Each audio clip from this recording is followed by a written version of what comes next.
Welcome to this month's Exploring Quality in Family Childcare. We are talking rich sensory experiences today. My name is Grace Eilers, and I am the Family Childcare Content Specialist with Satellite Family Childcare System. We are going to start, as we typically do with our Exploring Quality series, with placing this in two different Wisconsin-specific standards of high-quality early childhood education. So in the satellite accreditation standards, it states that the educator plans for developmentally appropriate sensory experiences, both indoors and outdoors. So we're going to dive into the what, the why, and the how of exactly that today. This concept also shows up in the Wisconsin Model Early Learning Standards under sensory organization. And the standard for programs is that programs must provide complex and diverse opportunities for children to integrate input from all sensory systems. One of the sample strategies for adults is to actually provide many different kinds of experiences for the child that engages his or her large and small muscles and their thinking skills. So a few keywords here from the last few slides. We have sensory integration, sensory systems, diverse experiences. All of these things, we're going to be covering that today and what they mean. And I'm hoping that by the end of our time today, that each of you will walk away with something, with some new ideas to how to continue to implement richer sensory experiences within your program of a mixed age group. So we're going to get everyone here on the same page about our human body and the sensory systems that we use to interact with the world around us. And we have eight. We have 8 sensory systems, and we're going to watch a video to introduce each of them so that we all have a similar understanding.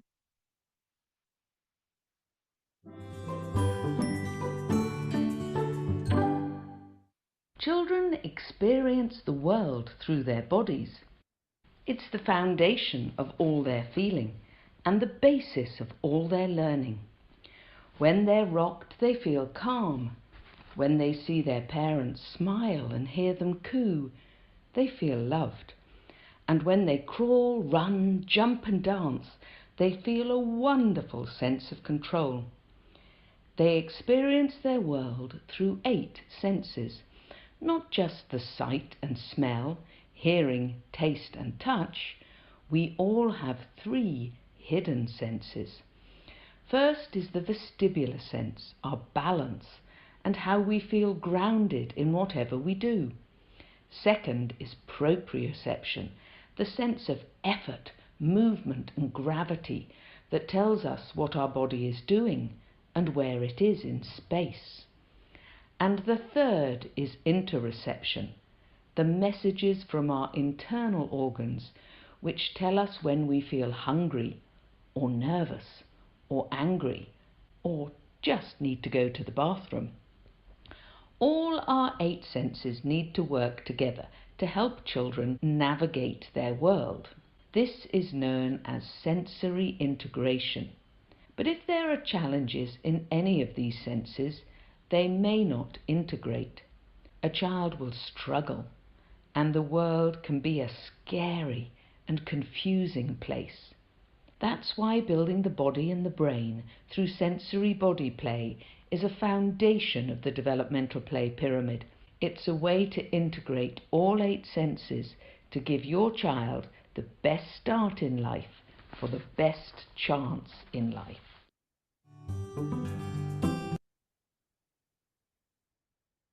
So each sensory system that that video introduced is going to have an associated sensory modality, or essentially just the main mechanism for utilizing that system.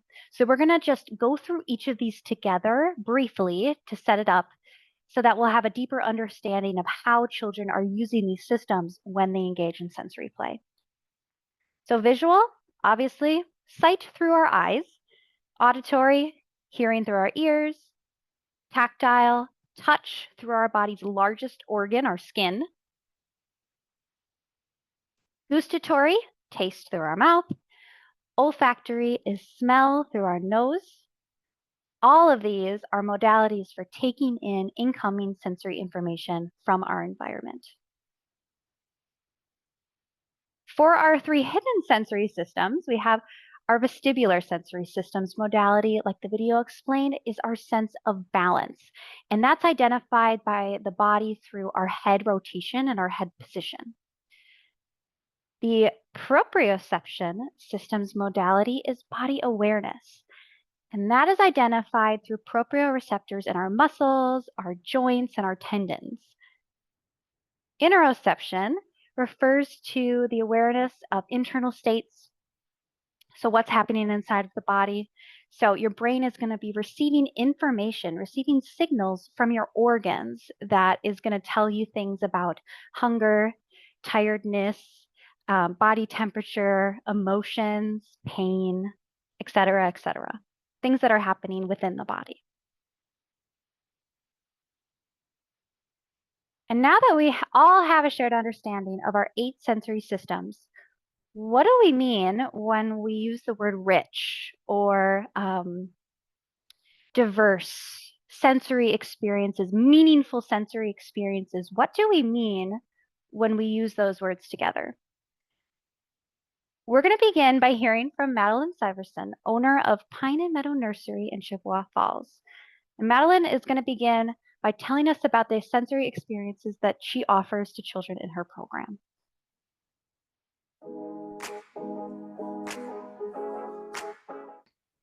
So in my program, we do a lot of daily things that I include the children with.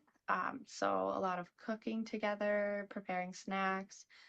We do gardening in the summer, and utilizing our outdoor space is a key way that they engage in sensory experiences. Another one of my favorite ways is with our routines after snack, I choose one of the kids and they rotate through doing this chore, which they love doing it. They don't have to do it, but they'll sit on this little toddler stand or they'll stand on it and they'll do dishes with me side by side since I have two little spots for the sink. It takes a little bit longer, but they get to have water play daily through this. And again, there's parameters and a boundary to the mess naturally, since they can't go anywhere with the water. Yeah, and as I get older, it can be really helpful too. All right, so this is our setup for when I do dishes with the kids. So I have a sink right here that'll let them play in, do dishes. I just fill it up with a little bit of water and plop them in here and cover them up so they don't get full of water. And then I also have this counter space where we get to do a lot of cooking. And I really like these because I'm not worried about them falling off of a chair while cooking. They're really contained at the moment since she hasn't figured out she can step out of it. So it's just a great way to include them in our daily routines and the things I have to do so that they're not sitting in a high chair waiting for the meal to get ready. I know Madeline really wanted to convey to all of you that one, sensory play can be done every day. Two, it can be built into your routines throughout the day, so it doesn't have to be a completely separate and overwhelming thing that you do.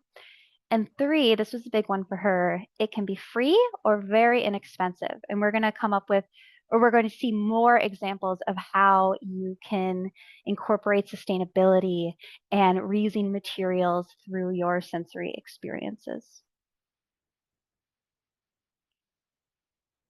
So keeping all of this in mind, let's think about the experiences that you offer children in your program through a sensory lens. Rich sensory experiences, that is play with one or more sensory systems that children have an active role in. So, for example, water play. Children exploring water, they're going to feel the wetness. They're going to sense the temperature of the water. They're going to see the color and the movement. And they may even hear the splashing. Another common example that I'm sure most of you do in your programs, bubbles. Children exploring bubbles, they see the movement and the shape. They smell the scent of, and they may even feel the splash of the sticky bubble soap.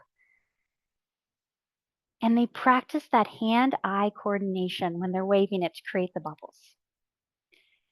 The sensory integration piece comes when you as an individual can take in sensory information through multiple sensory modalities, all of those that we talked about: visual, hearing, touch, taste, smell, balance, body awareness, and internal state. And then your brain processes that and responds to that information and makes meaning out of what you are seeing in your environment and what you're engaging with. That's rich sensory experiences. Now we're going to hear from Madeline talk about what this looks like with infants.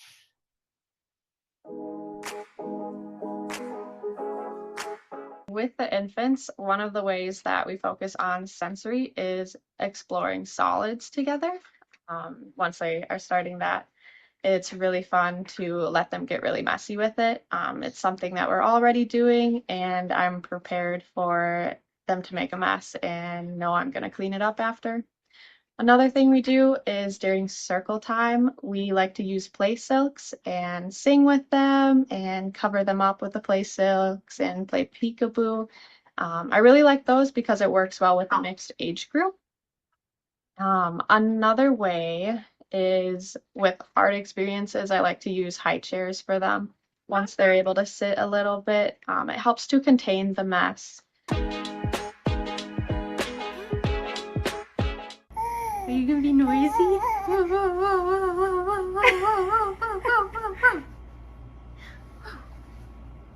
Okay.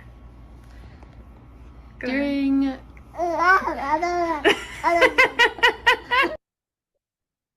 So Madeline's son Eli made an appearance, and just another example of what this can look like with infants.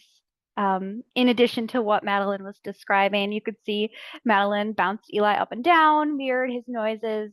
That's the bouncing, that's play with the vestibular system. So there's lots of different ways that you can incorporate rich sensory play into your program with children of all ages. So now we want to hear from those in the room. I know a lot of you are coming with great, fresh, creative ideas for sensory experiences that you offer in your program. This could be your traditional sensory experiences, sand, water, Play-Doh, or something a little bit more outside the box. What do you offer in your program? We'd love to hear from you. Please share in the chat. Water play, finger paint, bubbles, Play-Doh. Art all day, inside and out. Cornstarch and water or black. We use our mud pit outside, says Michelle. Play-Doh, sand, slime, cloud dough.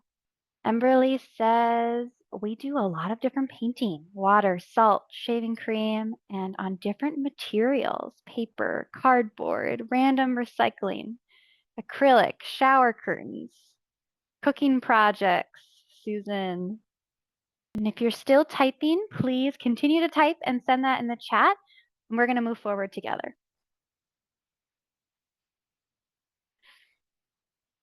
So we're going to transition to talking about why sensory play is so important in early childhood. I saw the impact of this firsthand right at the beginning of my career. I cared for a child who, for almost the majority of their first 16 months of life, had spent most of it in a high chair with very little stimulation and interaction from adults. I met them when they were 16 months, had been removed from that situation and placed into foster care.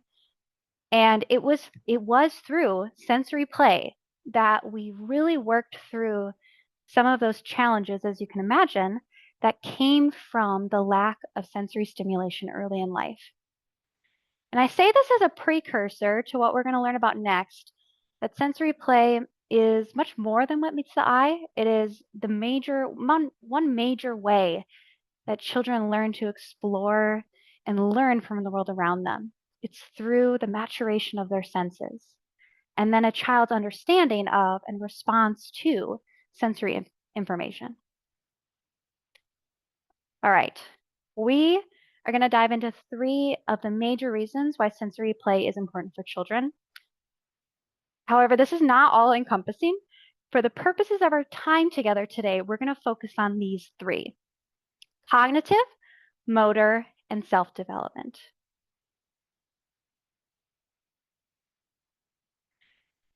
Beginning with cognitive development. Now we're going to get pretty technical here because we're going to explore why you hear so often that sensory experiences build children's brains. Why do they do that? And the heart of it has to do with white matter in the brain. Now, your brain is made up of gray matter and white matter. And gray matter, that's like where most of your neurons are, and that's really the thinking part of your brain. Whereas white matter, those are neural clusters of myelinated axons, and they connect the gray parts of your brain together, the gray matter areas together. It's white because those axons are covered in a myelin sheath. And what that does is it protects it, and it also speeds up the electrical transmissions that are going on in your brain.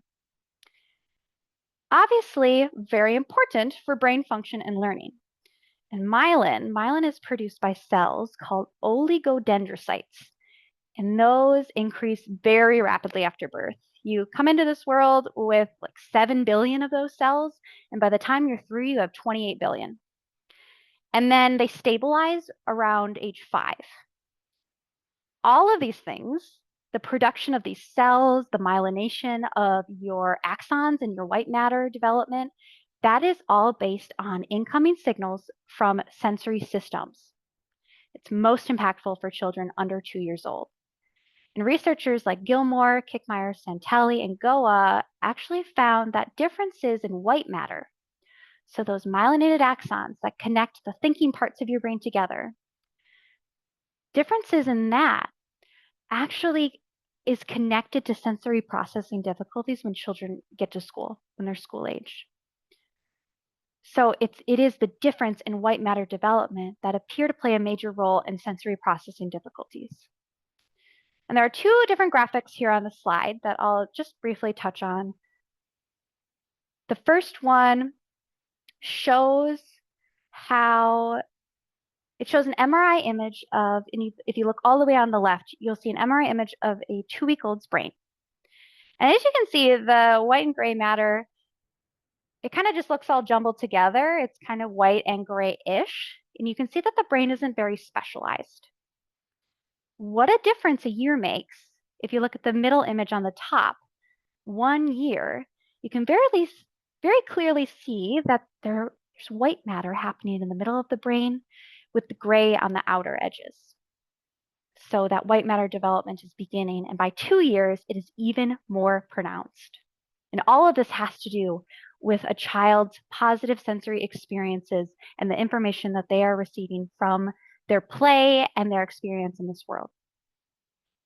The bottom image here is showing how rapid myelination in the brain is happening. And again, this is responsible for white matter development. It's what makes it white. And you can see here the difference just 200 days make.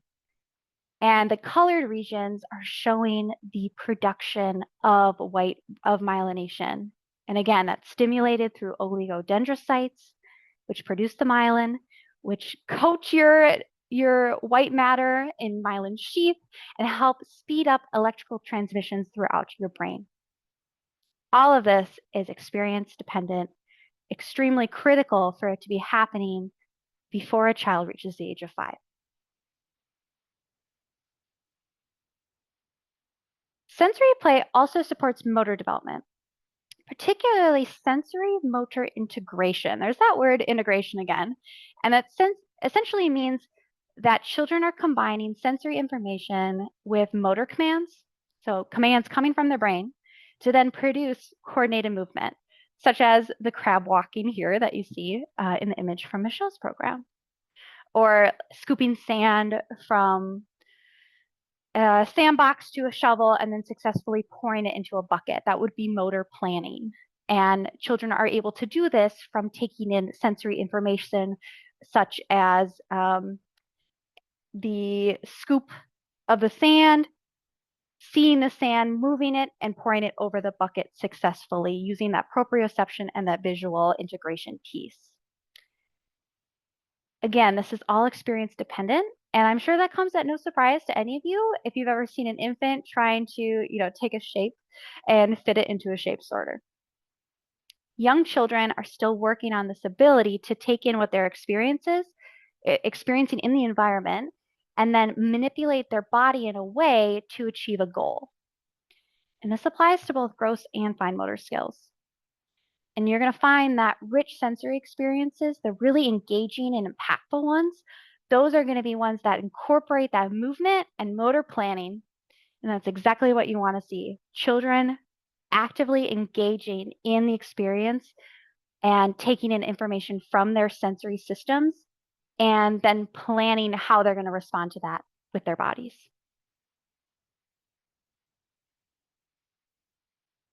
All right, the last component we're going to touch on why this is so important, three of many, is self-development. All individuals are, as you know, are very unique in their sensory preferences. And it's through experience and support from an adult that children begin to make those connections and learn what they like and what they don't like, what they want to seek out or what they want to avoid. Is the child learning, as an example from the image here, maybe they don't like the gritty feeling of kinetic sand, but oh, do they love the proprioceptive experience of pushing that farm animal or those blocks into the surface. And learning about our body's preferences, just in a general sense, that really helps inform what makes me me. And now we're going to hear more in depth, spoken better than I could, straight from a child, about sensory preferences. Everyone has 7 sensory systems. They are sound, taste, smell, vision, touch, proprioceptive, and vestibular.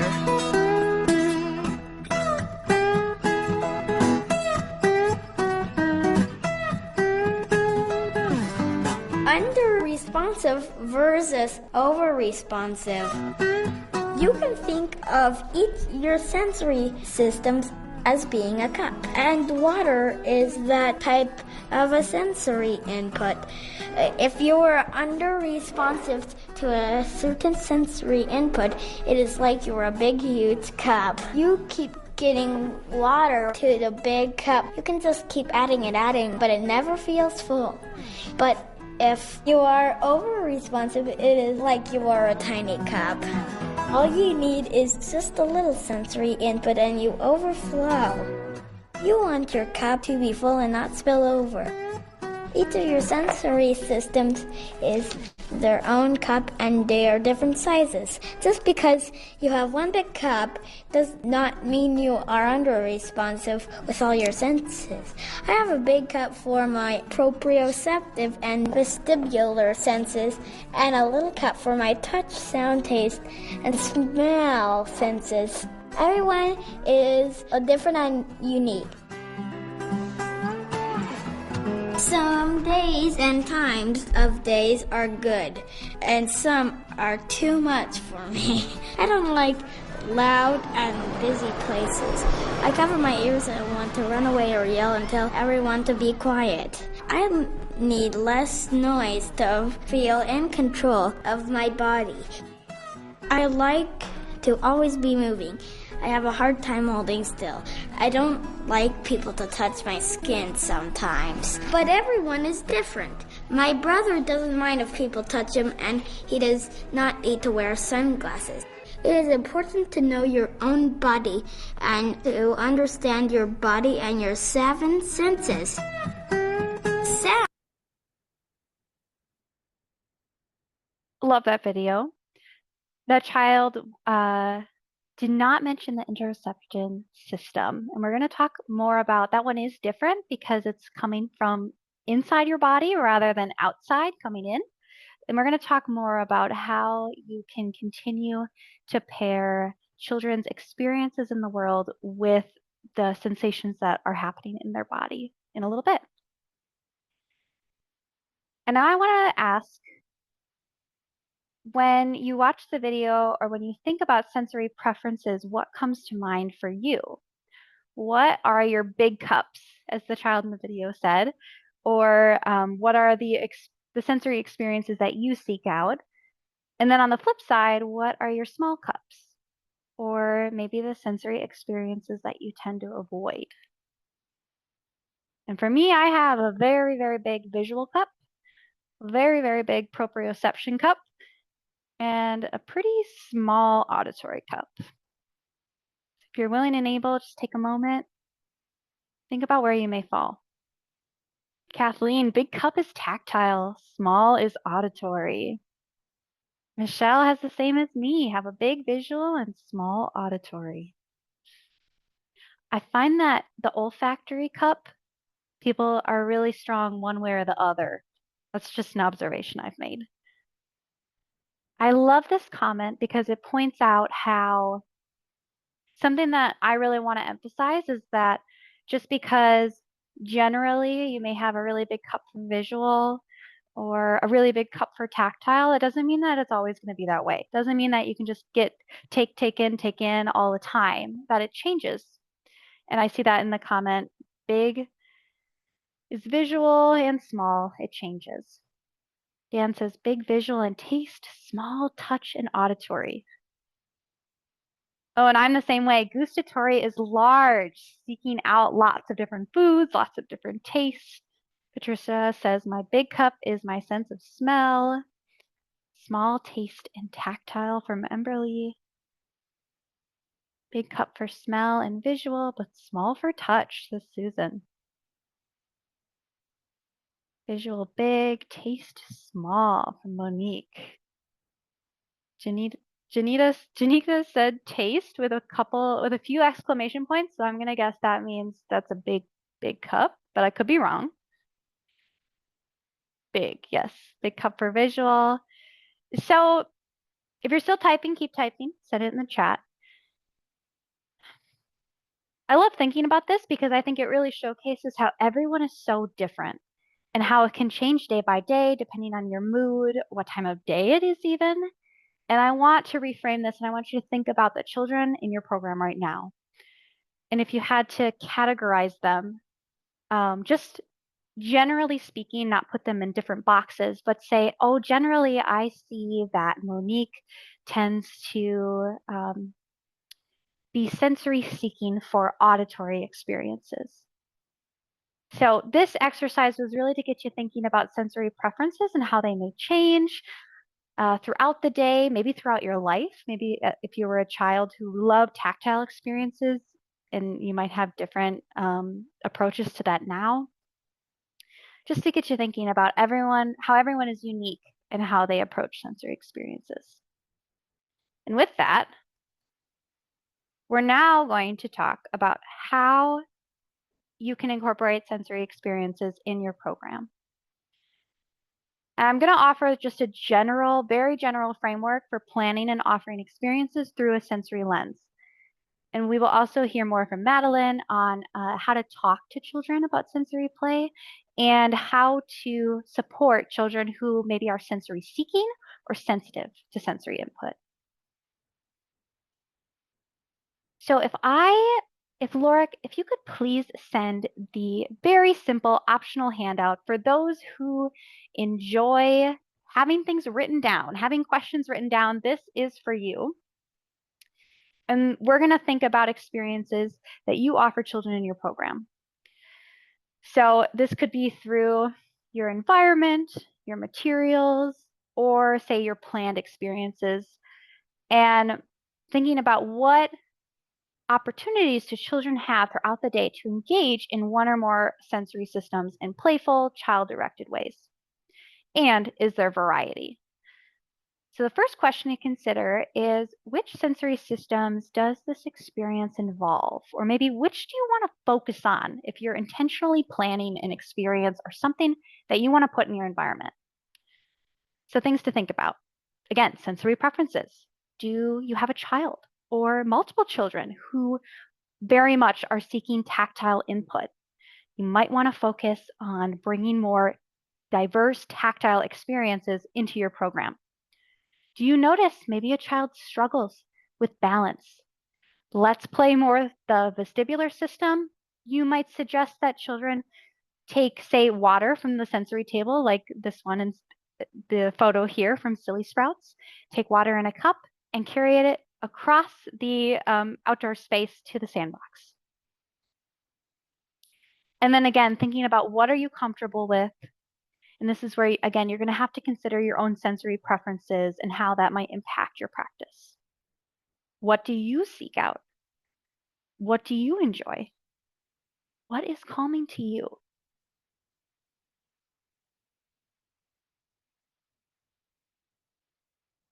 Second question, very simple one. What materials do you need? What do you need to? And how do you access those materials? So this is where reusing and recycling is an inexpensive and sustainable way to offer sensory experiences to children. So things like save those orange peels from breakfast to use and put in the art area for that morning. Or use materials that you find outside. Go and pick flowers, pick dandelions, add cinnamon to your homemade Play-Doh. All of these little additions, they're going to help diversify the experiences that children in your program have. And along with the materials, another important question is this experience safe for infants and toddlers? And we know from our section before that sensory experiences are particularly important for brain development for children under 2. So if it is not safe for infants and toddlers, thinking about how can you include all children? Because let's be real, not everything that you're going to offer is going to be safe for infants and toddlers. Can you put it in a Ziploc bag? Could you give an infant or a young toddler one utensil, like a paintbrush? Or I look at the 2 image here, bringing snow indoors to play with temperature and touch. That would be safe for an infant and toddler. And it doesn't mean that you cannot use materials that are not safe, but thinking about how you include all children, because all children, no matter the age or the ability, they want to feel included in the program and what is happening. Play with cornstarch and water, like Kathleen said earlier. That's the image on the right, in food coloring. In both of these images, you can see that there are ways for children to explore without touching it, touching the cold snow or the sticky oobleck if they're sensitive to it. So again, thinking about what materials do I need and is it safe for infants and toddlers? And then on top of that, are there ways for children to engage in a way where they don't have to directly experience or touch something, or if they could be sensitive to it? Here's an example of an activity that includes all ages. We're going to talk about it.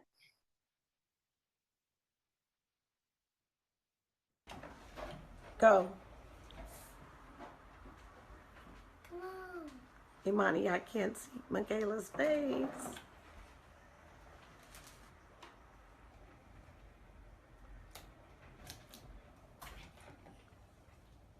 This is the slime the children made today, and they're having a wonderful time with it. I love slime. Mom, I have That's all slime. I have stripes on my. You go. Nana, I'm gonna make all mine apart. Oodles and noodles. Oodles and noodles. What fun. I'm sure you caught in that video that there was a toddler that was sitting at a shorter table. He had a bigger bowl, and they had a smock on. So if an infant was there, could you put the slime in a Ziploc bag, or maybe just offering the infant a bowl to explore, just so that they feel included? Another easy question to think about while you're planning, well, maybe not so easy, is where will you offer this experiences? Is this going to be indoors or is it going to be outdoors? Will children be expected to sit at a table, et cetera, et cetera? And this is all going to depend on what it is you're offering, the level of close supervision that you're able to provide, and the space that you have to work with. Because everyone's program is so different, these are questions to get you thinking about your intentional planning process. So on the left, for the white foam that these two children are exploring, Shannon decided this would be a tabletop experience and the children would wear smocks. So she knows she will have to remain in close proximity.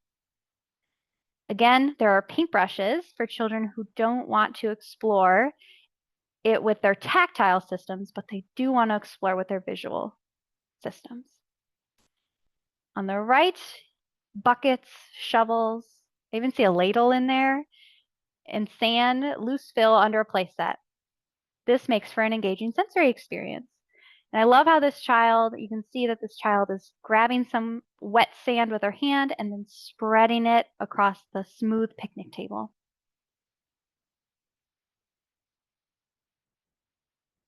And these experiences, they don't have to be expensive or time consuming to prepare either. It's about being resourceful and creative as an educator. So this example here is of cut up corrugated cardboard, water, food coloring, and flour. And there's going to be a lot of experimentation with these children's sensory systems. Again, very, very little cost involved. And there's a lot more that we can dive into with the planning piece. So I'm going to send a follow-up email with a lot more resources for those who want to learn more about intentionally planning these sensory experiences and coming up with new, fun, creative, fresh ideas. The last big question, this is one that I feel sometimes gets missed, that I would encourage all of you to think about is, are your expectations? So thinking about your own expectations beforehand and how you will offer many ways to engage with something. So for children seeking or input or sensitive to it. You know, I look at this image here on the left and I think about how creative children can be in their exploration of the materials that you present them. So sometimes children will literally try to climb into the sensory bin. And some of you, some educators may be totally cool with that, and some may not. So thinking through and then communicating to children beforehand how they may engage in something, that is going to help everyone become successful. So saying something like, you may touch the pom-poms with your hand. You may squeeze them. One thing I often hear from educators is children they just want to throw things. They just want to throw the sensory materials outside of the bin. And if this applies to your group, make sure that you have an alternative for them. If your sensory experiences does not involve throwing, but the children are showing you they want to play with proprioception and body awareness. So saying something like, you are showing me that you want to throw something. Let's throw the pillows off the couch. And then thinking about your expectations for the photos on the right, you may spray the sheet, you may spray the ground, you may not spray your friends. Making sure that you're communicating your expectations to children so that they can be successful. Miss Sue, here's another example. Miss Sue saved her old coffee grounds and then added them to the outdoor mud kitchen. So children got to experience the aroma of the coffee. They got to feel the grittiness and watch as it changed the color of the water. And again, such a simple addition that can really spice up things in your program and get children really excited about engaging and exploring. Baking was mentioned as an experience. This is one of my favorite open-ended baking. Danita Dinger here put out flour, spices, water, and oil, and just let the children experiment. And you can see how some children, they may want to go all in with their hands, and others may just want to use a rolling pin and a spoon. So it gives children multiple options for engaging. And speaking of that, we are going to hear again from Madeline, talk more about how she supports children seeking sensory input and children sensitive to it.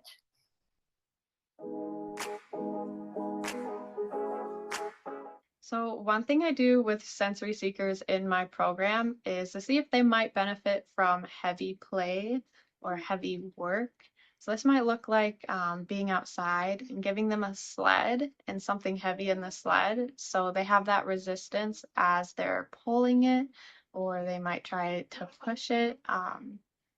Yeah, and another thing, like with infants, is to take a pillow and just squish them a little bit.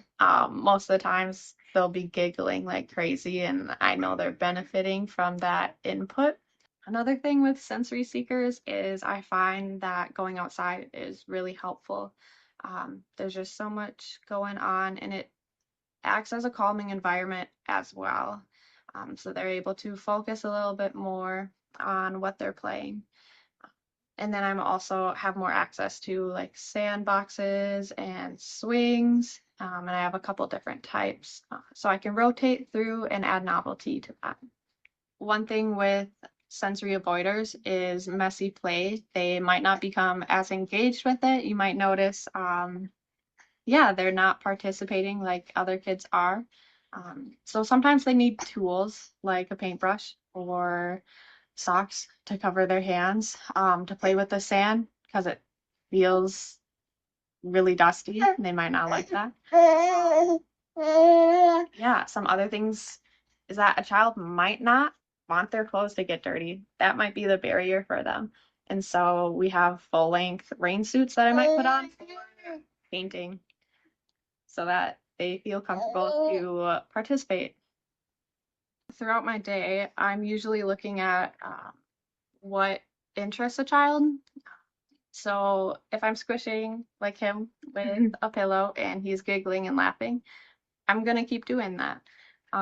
If they are not really engaging with a painting experience, I might be thinking of strategies of, how can I get them involved? Do they need a paintbrush, even though I thought this was going to be a finger painting experience, so that they're a little bit distance from the material. Uh, and it's a lot of learning that specific child, as you all know, um, and just seeing with every activity what their reaction is, because it might be different from day to day on child to child.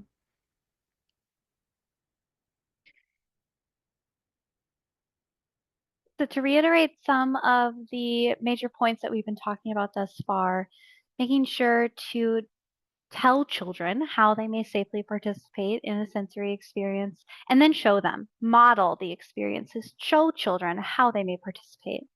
Another thing we're going to hear from Madeline next is to use objective language. So things like, it's so sticky, or it feels smooth, or it sounds, or it smells. And the last point here is asking open-ended questions. So open-ended questions, those are such a great way to incorporate the interoception sensory system into an experience. So saying things like, how do you feel? Or how does that make your body feel? This is helping children make those preference connections. If your style is more hands-off in the moment, just ask these questions later on, maybe during meal time. Now we're going to hear again from Madeline. I asked Madeline, how do you talk with children about sensory experiences? When I'm talking with the kids, I'm focused on using objective language to describe what they're experiencing. So I'm not framing it as a bad or even a positive experience. I'm giving them adjectives so that they're understanding what is actually happening in their world. Another thing that I like to do is narrate my own thoughts to help them develop thoughts about their play as well. So I frequently say, I wonder, as a starter. So it might look like playing in a sandbox and saying, I wonder what it would look like to build something with this sand. And from there, they can expand upon it since it's an open-ended statement. Yeah. During meal times and snack, I'm really focused on using objective language, because I want kids to explore foods, and try new things. And it's really helpful to just describe what food they're eating.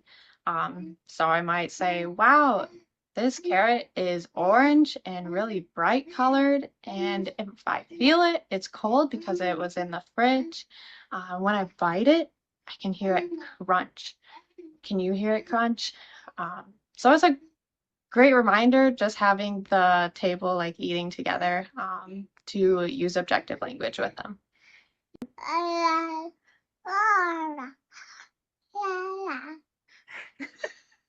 So that's Eliza's answer.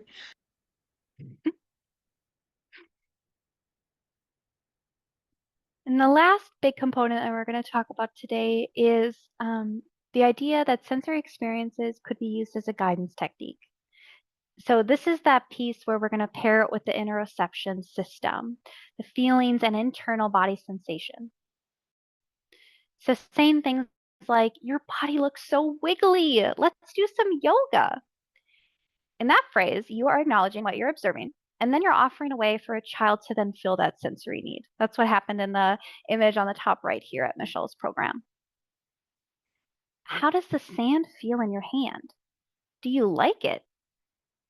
Here, you are asking children to connect the tactile sensory input that they're experiencing to language, and then consider, okay, what does my body like this? Does my body enjoy it?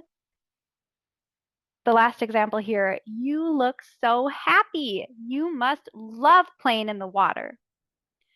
So you as an educator, you are narrating what you observe, and then you're connecting it with an emotional state, which is then connected to a self-preference.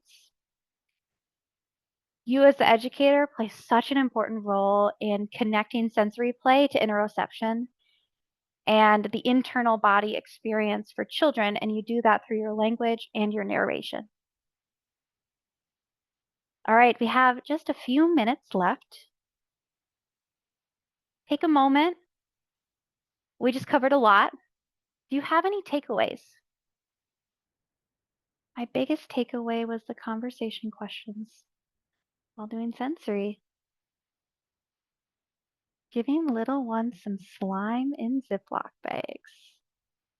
That's how I would want to play with slime. I'll just be honest. Slime is not my jam. Put it in a Ziploc bag, though, I could get down with that. Kathleen says how important it is for the brain for rich sensory experiences. Doesn't have to be complicated, right? Adding lights, scarves, and mirrors. I like the cup idea. It's something the kids can identify with. Definitely using that analogy. Last one I will read. I definitely love to initiate conversations with sensory play so they know what's going on and we can know how that child feels about what they are doing. Thank you again to everyone who participated today and for showing up to talk about rich sensory experiences. Hope that you are going to be able to walk away with something new, maybe a new idea, maybe some new knowledge to help support you in the important work that you do every day.